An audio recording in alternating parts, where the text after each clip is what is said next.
I am sure तैयारी के दौरान आप बहुत सारे अलग अलग चैलेंजेस को फेस करते हैं।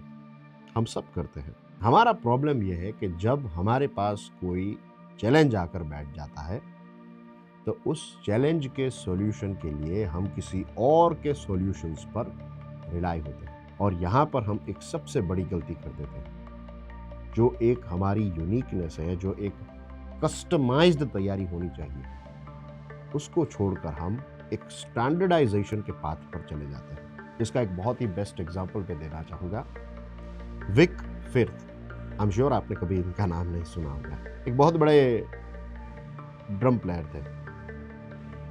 विक सालों से ड्रम बजाते थे, लेकिन जो ड्रम स्टिक्स होती है उसमें उनको मजा नहीं आता था। उनको कहीं ना कहीं ऐसा लगता था कि ये जो ड्रम स्टिक्स हैं they are not that perfect, कुछ इसमें मिसिंग है। तो विक ने क्या किया, स्टार्टिंग के टाइम पर अलग अलग ड्रम स्टिक्स ट्राई की, लेकिन उनको वो मजा नहीं आया। फाइनली विक ने अपनी खुद की ड्रम स्टिक्स बनाई। अलग अलग ड्रम स्टिक्स बनाकर उन्होंने ट्राई की और एक वक्त ऐसा आया जब उन्होंने परफेक्ट पेयर ड्रम स्टिक्स की बनाई। उसके बाद ड्रम बजाने का जो मजा है वो एक अलग ही लेवल का हो गया। This is something that we should do with our problems as well. जब कोई चैलेंजेस हो, और इसका एक कॉमन जो यूनिवर्सल एग्जाम्पल मैं देना चाहता हूँ, and I am sure you will be able to relate with this one, and that is when it comes to making notes. कि तैयारी के दौरान आप नोट्स कैसे बनाएं। देखिए, अलग अलग लोगों ने अलग अलग प्रकार की नोट्स बनाई हैं।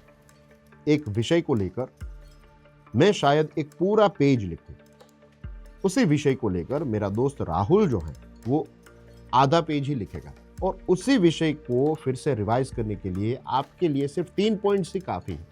हो सकता है 3 शब्द में वो सारा जो टॉपिक है वो आपको फिर से याद आ जाएगा। हम क्या करते हैं, हम राहुल ने जो हाफ पेज लिखा है उसको सबसे बेस्ट मानते हैं। प्रशांत ने जो पूरा पेज लिखा है उसको हम समझते हैं कि ये बहुत ही विस्तार से बताई गई चीजें हैं।